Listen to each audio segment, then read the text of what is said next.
you need this for Spanish media. Okay, yeah. Which one's the one? Okay.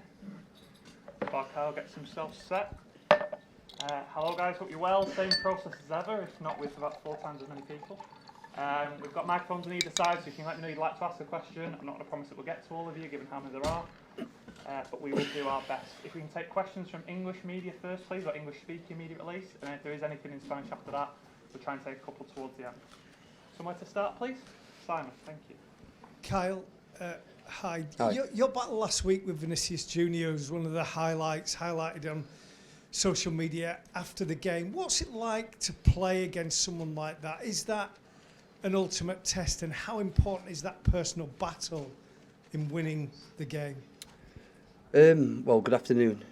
First of all, I don't think it's just about A and B. I think it's a team game, and obviously it is a personal battle where you're coming against one of the best players in the world. But, you know, I've faced many over the years that have been, you know, just as good as him, but I think he's in the form of his life. So, you know, whoever is picked to play in that position to defend against him, you know, it's going to be a great battle. Mike? You can tell by the attention in this room how big this game is. How big is it to you? How big does it feel to you as a player? I think it's big to every one of us in that dressing room. We know the goals at the end of it. It's a massive week for the club. We've put ourselves in, you know, a fairly good situation, you know, compared to 2 months ago, and that's in the Premier League. But, you know, moving forward into the Champions League, to go to the Bernabeu and get a 1-1, to then bring it to the Etihad, where I think we've been, you know, more than confident, you know, in the last number of years, especially in the Champions League, to go and get a result. And just hopefully we can, you know, go and do that again. Hi Kyle. Hi. The manager said last week before the first leg that one day this club will win the Champions League, whether it's this season or in the future, but it's all set up to do that. But do you as a squad feel everything you've been through, that you've learned being in a final before, and all the experiences, that you are equipped to do that this season, that you're ready to go all the way? I'd have liked to do it when we first got to the final against Chelsea, of course, and win it then. But I think it was a learning curve, and it was a, you know, this group of players have been together now for a good number of years, where we've been able to, you know, overcome situations, be in winning positions, be in losing positions.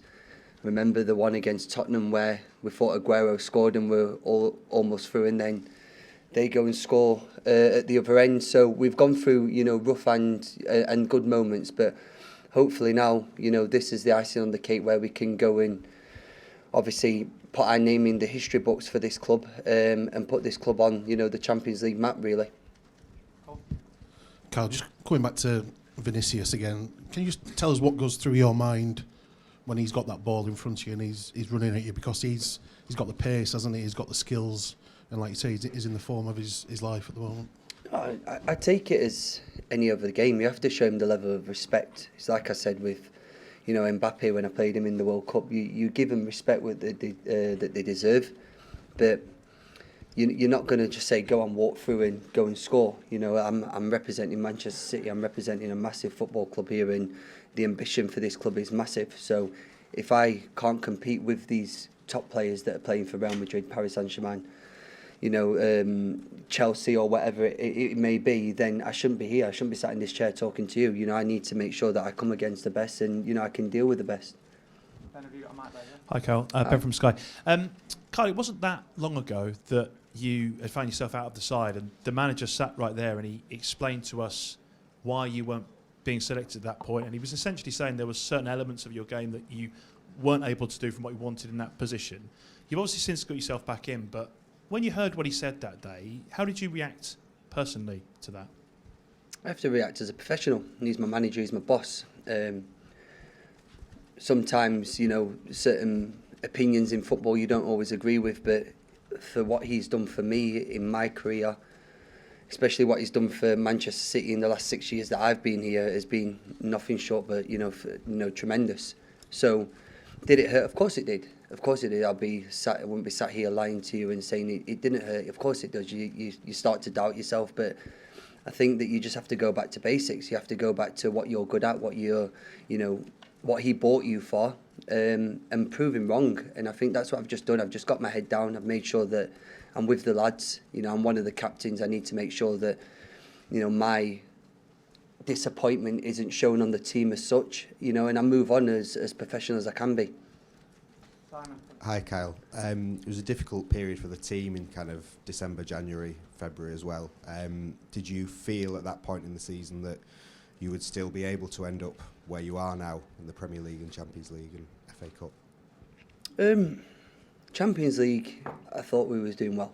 The Premier League, it was a big gap. Now, you didn't want that gap to get any bigger. I thought we was on a fine line of we lose another one or we draw another one here. It could be all over. But with this group of lads, nothing's over. We seem to kick on in the business end of the season. I've seen a few tweets and we were having a little bit of joke with Gundo yesterday. He turns into prime ZIDANE, doesn't he?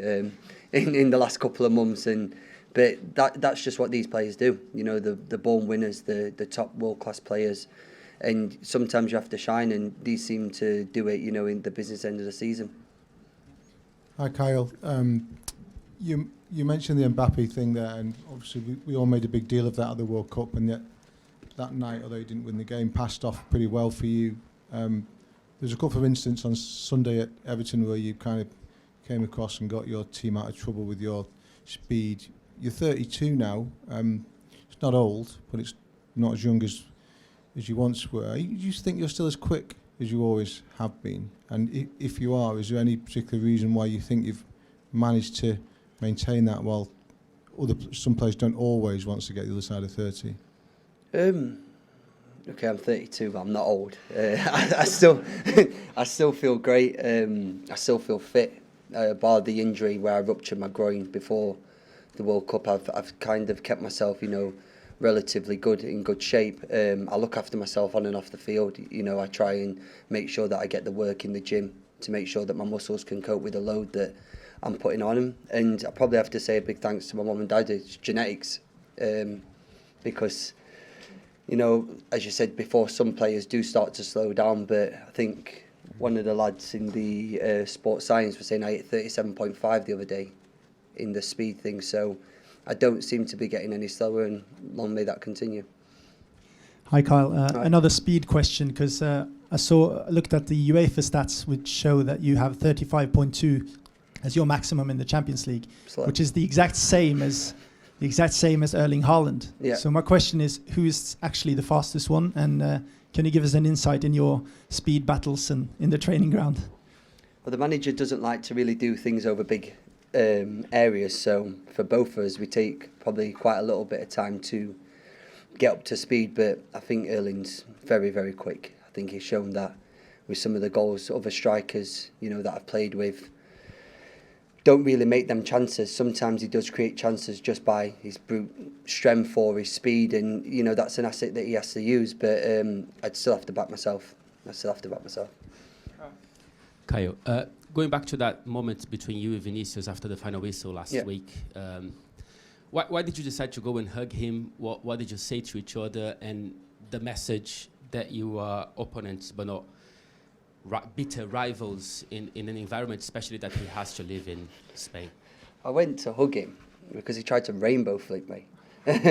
So it was kind of more like, please don't try that again, because I don't want to be a meme or anything.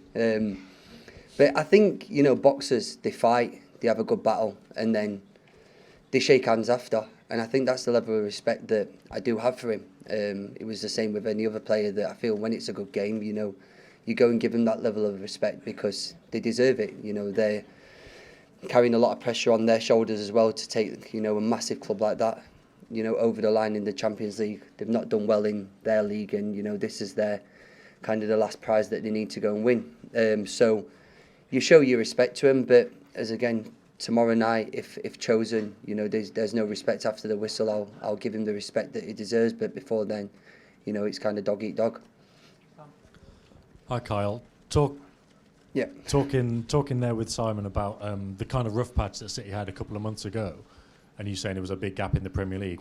As one of the captains, what conversations were you having as players during that patch, and how have you managed, in your opinion, to turn it around? Because obviously now the team are flying again. I don't think it's just us as captains. I think it's us as a club. It's easy to start talking in front of everyone when you're winning. When the going gets tough, you know, that's when your real characters come out and you start, you know, digging in and you're in the trenches. Now, okay, we're not fighting relegation, but we should be up at the top, and this club is, you know, over the last number of years expected to be challenging right up there with the league. So when we was adrift all them points, it wasn't ideal, but we knew that if we just kept on digging in, kept on grinding out the results that we needed to do, go on a little run, as we have done, we can close that gap. And, you know, the manager kept on saying to us, as long as we can, you know, get him to the Etihad in a close gap, you know, I think the title race will be on. And we gave that to him and to ourselves as well. We're going to move into any Spanish questions if we have them. Any questions from Spanish media? Just at the top left, please, Lewis. Hi, Cal. Hello. In English. Oh, perfect. I'm Italian, so my Spanish is a bit rusty. Yeah. I'm wondering, what is Champions League for you? And if you can explain as a player, why this competition is so important that even a great manager like Pep Guardiola says that his time in Manchester will be judged if he wins it or not? Well, you have to just look over the road at Manchester United and what they've probably accomplished over the number of years. And when you get compared to that team, to our team, you know, they won countless titles. We've done, you know, 5 in 6 years, hopefully, you know, if we can cross the line on this one. Which still isn't over, by the way. You know, we still need to go and get results at Chelsea, Brighton or Brentford, which is, you know, tough places to go, which we've experienced over the number of years. But the club's missing that one.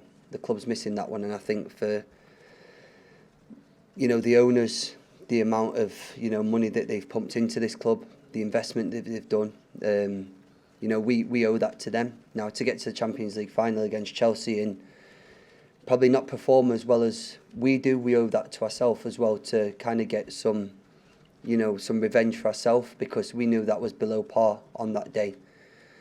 But again, we've got a tough opponent come tomorrow night to try and get past to get to the Champions League final. Then, as we've just seen before in recent years, it's a final. Anything can happen. You know, AC Milan, Inter Milan are 2 top massive clubs. So we will be watching that game tonight and studying it hard. But again, the first thing is getting past Real Madrid tomorrow, and then let's see about the final. Hi, I will try in English. Okay. I want to know your opinion about how is Vinicius on the pitch. Do you think is him a provocative player? I wouldn't say a provocative player. I'd say he's a very good player. He does what he needs to do to get his team over the line. I try not to get involved in it all. You know, if there's something going on or someone's, you know, we'll call it trash talking, it doesn't really bother me. I've been through, you know, things in my life that are more difficult than people trying to wind me up and get a reaction out of me. But I think that he just lets his football do the talking. You know, they've seen a few clips of him going down a little bit easy, asking for yellow cards and stuff like that. It's part and parcel of the game. You're going to get it as soon as you can get an advantage on your opponent. You will try anything to do that. And, you know, but I do think, not take his football away from him. He's a very top player. Lovely. Thank you, guys. Yeah. Nice try, Jerry. Cheers. Thank you. Thank you.